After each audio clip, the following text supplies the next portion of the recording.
We got the same clothes on. It's the same day.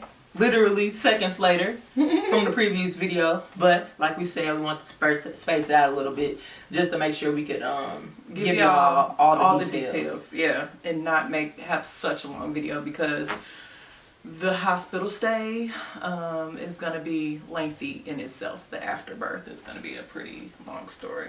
You want to? Yeah. We fight over her. I know, right? We don't fight over her, but like. We don't fight, but. I want to hug her. Okay, here. Can we get the mama time? Can we get the mama time? Okay. All right, so let's start. I'm gonna let you lead this, honey. Well, no, I feel like you need to tell this part like right after I deliver. Are we starting there? Yes. Okay. She was on magnesium, which required her to be on bed rest, and it was to prevent seizures due to high blood pressure. It makes you very lethargic. Yes. And it also makes you bleed more. Okay, so after Palmer came out, like the torpedo that she is. Like we are not over exaggerating. We're not she at all. Literally flew like it was so crazy. But after she came flying out, she was bleeding a lot. She had a lot of excess bleeding. And it was pretty scary, honestly, for me. Just being able to see it, because as she was bleeding, she was also like, I don't know, looking real sleepy. Let's just say that. The baby was on her chest and she was like, oh, but like her eyes were just like she was dozing. And I was like, no, hello, hey, how you doing? What's up? How you feeling? What's wrong with you right now? What's going on? I said, you better wake up. You better talk to me. You know, I mean. I was like, babe, I'm okay. She kept saying that, but then again, she's not seeing how much she's bleeding. So I saw some little splatters on the floor. But she wasn't seeing what she was doing. You can't see it all coming out. So like, I watch Grey's Anatomy. I watch Chicago Med. I watch The Good Doctor. I watch too much. You know what I'm saying? I'm like, we're not about to be a show. We're not about to be an episode. Like, we're not. No. You know what I'm saying? So, I don't know. It was scary because, like, they were putting in gauze pads to, like, you know, clot the bleeding, I guess you could call it. And they put it in and pull it out and it's soaked. You know what I'm saying? And that was scary. That was freaking scary. Bleep it out. It was scary. And so, at the end of the day, or the whole thing, they ended up giving her a shot of a drug called Hemabate, which is to stop the bleeding. And then they put 3 pills into her rectum, excuse me, whatever it is what it is. They put three pills in there that also clotted. I don't recall. The purpose was she to had stop to remind the me bleeding. that I got a shot. I forgot I got a shot, but I do remember her saying, we're gonna give you a shot. Yeah, I remember that. But yeah, but they did all of that, and they ended up getting the bleeding, you know, under control. But it was a really scary moment. And to top off that scary moment, the doctor who was delivering was like, oh yeah, if y'all would have been at home if this happened, it would have been bad. It would have been a bad thing, you know. And for future reference, y'all should not ever want to do a home birth because of this. Like, just talking stuff, y'all. For one, everybody in there knew that we were the home birthers. Yeah. They knew that this was not our plan and that I was literally there because I developed preeclampsia, like, and it was unsafe for me to deliver at home at that point because of my blood pressure, like, literally just would not manage, even with all the medication that they gave me. So everybody knew, and for him to say that, it was just like super like insensitive. Like, is this the time that you really want to say that? Like, maybe like after everything is calmed down, you come back in and you talk to us and say like, hey, just so you know, you are at an increased risk for XYZ. Don't do that. Like that. Like, where's your bedside manner? You know what I'm saying? Like, that just put a sour taste at my mouth at that point, because I was aware and, you know, in that moment, but like, that was just I was like, no. So that was the doctor that delivered the baby. It was another doctor that we worked with. She was like super amazing. She was so supportive. Yes. And she just kept reminding me like, hey, I know this isn't what you wanted, but you're doing amazing. Yes. And, you know, just keep it up. You're going to have this baby soon. And, you know, she was just super reassuring. She was like, she was a joy to have. It wasn't all bad. It wasn't all all the bad. providers weren't bad, but there were some that, you know, y'all need work. Yeah. You know. Definitely. So that was immediately after delivery. And you know, of course, after you have a vaginal birth, you get 2 days stay, unless everything is like super clear, and they'll make you probably have you stay 1 night. So we knew we were going to be there for at least 2 days. So we delivered her Monday morning. So we're expecting to go home on Wednesday. Baby got blood work done, and her bilirubin levels were higher. They were in the intermediate to high risk area. Yeah. And so because of that, she had to do phototherapy. I'll drop a picture in here of what that looked like, and it was rough. It was rough on. I think it was probably rougher on us. What day was this? Was this? It was Wednesday. It was Wednesday. It was the day that we thought we were gonna leave. They did her blood work like that. It was like they did it at like 4 in the morning on Wednesday, and we're like, and we thought we was about to get ready to go, and then they come back and like, oh, she's a little jaundiced. Well, you know, which isn't uncommon in babies. For one, my plan was to, well, we breastfed in there. She got nothing but my milk. She didn't get anything in the hospital, so she was just working on colostrum, and so that's pretty common in breastfed babies that they're going to be a little jaundiced, and it's more common in African American babies as well. So you know, her chances of being jaundiced were a little high. And I mean, it wasn't like extremely high risk. It was like literally right on the line of being intermediate. Right. And so, yeah, that day it was like super rough. She had to wear these goggles over her eyes, and she was so fussy. She kept trying to take them off, and like, it was almost like every time she would go to like fix her goggles, she would like grab her finger, and it was almost like, help me. Oh, it was such a long day. Like, I was so over seeing them, and they kept having to prick her foot and draw her blood, and I'm trying to nurse her, and it was just rough. And you know, I'm trying to recover. I'm sore. People constantly coming in, pushing on my belly. Let me check your bleeding. Which we understand is their job. Of course, but it's just, again, was not the experience that we hoped for. And it was just a lot, y'all. It was like, I did not like being in a hospital. And of course, I was still, because I had been on magnesium, I had to stay on it for a whole nother day. So I had been on magnesium Sunday, Monday, and then all day Tuesday.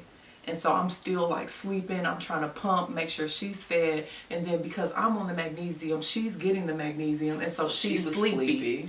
And so we were having to wake her up, try to feed her through, because she wasn't latching because she was so tired. So we were feeding her through syringes, the colostrum that I was pulling. And so that wasn't, but it was just a rough few days. And then to get the news that she had to do phototherapy, and we thought we were going to be able to get home and be able to get settled, and I was going to be able to, you know, be off the medicine, and she would get better, and I would just heal at home and everything like that. It was a lot. It was a lot. And then, of course, when I was on the magnesium, I was still on bed rest. So I was on bed rest for 3 days straight. And then came Wednesday, the day we thought we was going to leave. She was doing phototherapy, and I was trying to, you know, recover myself, get up and start moving, but I was so lightheaded and dizzy, and yeah, it was a day. Wednesday was the hardest day ever. Yeah. And then here comes checkout day. Thursday. Pause. When she gets her hearing test done, y'all, the lady comes in. Oh, man. And she's like, I forgot about that. Doing like, I don't know, just filling stuff out on her computer before she starts the test. And she was like, okay, so what about the baby's father? The dad or something. We were like, no dad, 2 moms. And she was like, oh, well, I mean, I know the situation, but, you know, I just have to ask. If you know the situation, the proper terminology is the donor. There is no father in this. She has 2 mothers. Exactly. We get that you have to ask for genetics. We totally get that. Not knocking it. But if you know, like you claim, and you're educated about it like you claim, then you say donor. Period. Yeah. Anywho, on to the next. So yeah, that was her hearing test, which she passed. At her APGAR, she passed that as well. Yeah, that's that. Okay, so then comes Thursday, checkout day. We were literally waiting until the last minute to find out if we were actually going to go home. So they had to draw her blood like 2 times. Yeah, they had to draw her blood 2 times. Her little feet. So we were waiting for the second result. So the first results we got, it was pretty much like the same. It hadn't really done anything. In the whatever. So you guys, they had her under the photo lights, and apparently there are 2 settings. There's 2 settings, right? Low volume, and then there's like a second level where like it's giving you double the light. Just brighter light, pretty much. Yeah. She clicks it. Oh, let's just turn it up. Let's just turn it up. Why wasn't it like that the first time? So she could be in there a shorter amount of time. Like, what's y'all problem, bro? I was like, for real? You just flipped the switch, and it didn't seem like that dramatic of a difference of light. Nah. It was just like, look, oh, okay, it did get a little bit brighter. And that just put a sour taste in our mouth. Like, y'all trying to keep us here to charge us some more money, or what y'all trying to do? Like, it was just adding up, you know? We just had so many just thoughts running through our head, because I felt like we were being tested, and like they were trying to like teach us a lesson, because we wanted to have a home birth, and you know, if we didn't come to the hospital, we would have missed out on this phototherapy that she needed so bad. And you know, that's just the thoughts that was running through my mind. That's what we were feeling based on how they were acting, and things they were saying. And so when she got her last prick, it was like 4 o'clock in the morning, Thursday. And so we were waiting. You know, we knew it was probably going to take a couple of hours. Y'all know shift changes at 7. And so we were hoping that we would hear something by 6 o'clock. They literally came in at like after shift change, right? No. Before shift change, they came down and was like, oh, okay, well, we're going to have to wait for the next doctor on call to make the decision on whether or not she can stay or go home.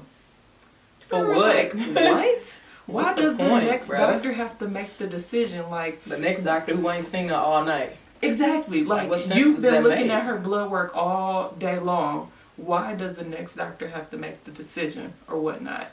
And so we were like, okay, just another tactic to keep us longer is what I'm feeling. What it felt like. And so the doctor comes in and she's like, oh, okay, well, you know, her bilirubin level, it did go down and it's looking good. And, you know, we just want to make sure that she is, you know, she's good to go home, and it's going to be looked after. It's going to be looked after. And so she was like giving us formula, like, I know you're breastfeeding, but like if your milk doesn't come in, or if you feel like you can't do it, I just want to give you that formula. I guess, you know, I guess I understand that. I mean, breastfeeding can be challenging in itself, and you know, you want to make sure that there is something for the baby to eat in the instance that something happens or whatnot. And she was like, yeah, we just wanted to look at it and make sure, you know, she was at that intermediate range where she was right on the line. So we just wanted to make sure she got that. And, you know, I know you're going to do great when you go home. I'm not sure about you. I haven't met you. Talking to me.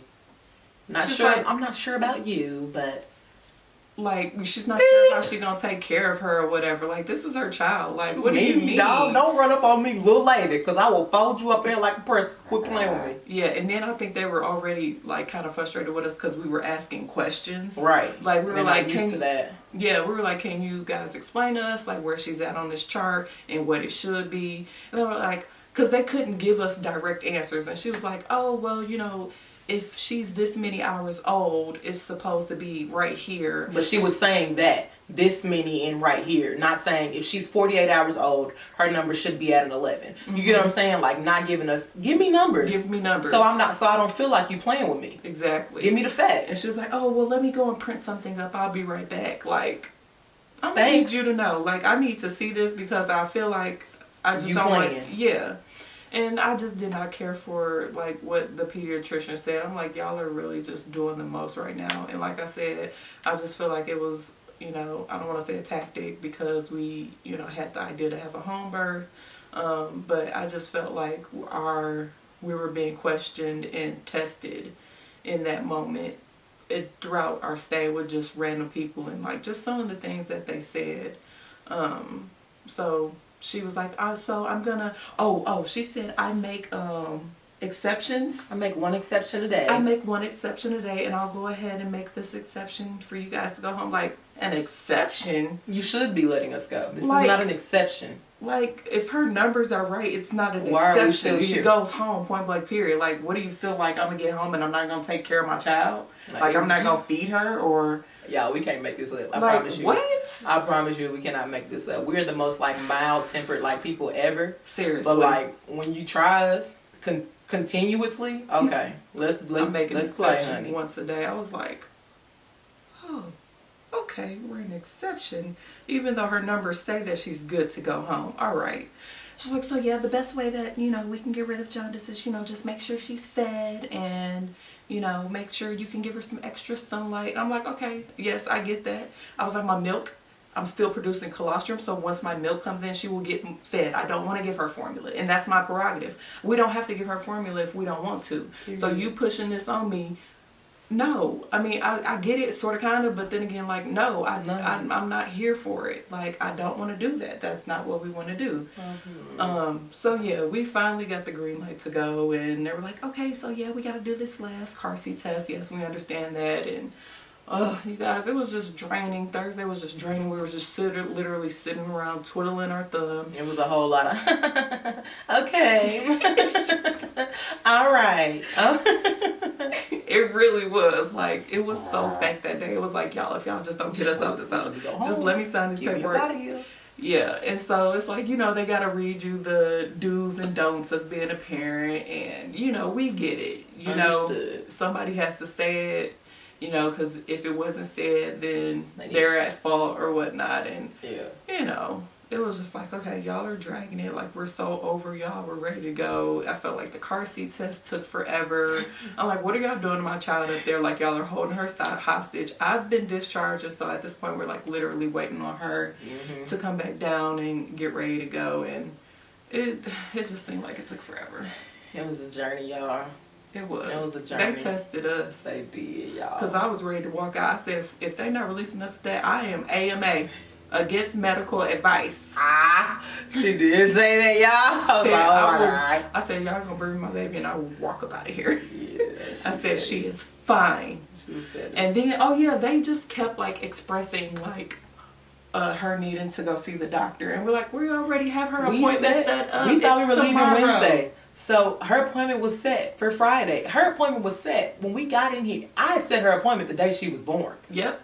I set her appointment the day she was born. We're not negligent people.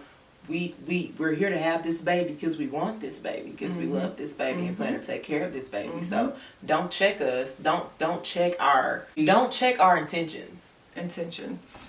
Don't do that. Like, yeah. Don't do that. It's like, do you have her appointment set up? We was like, yeah, it's tomorrow. Yeah, we do. Thanks. Okay, great. We want to make sure she sees a pediatrician. We do too. It was like, yep, we're aware. Yep, we've already got her appointment set up. Thank you so much. Just thanks.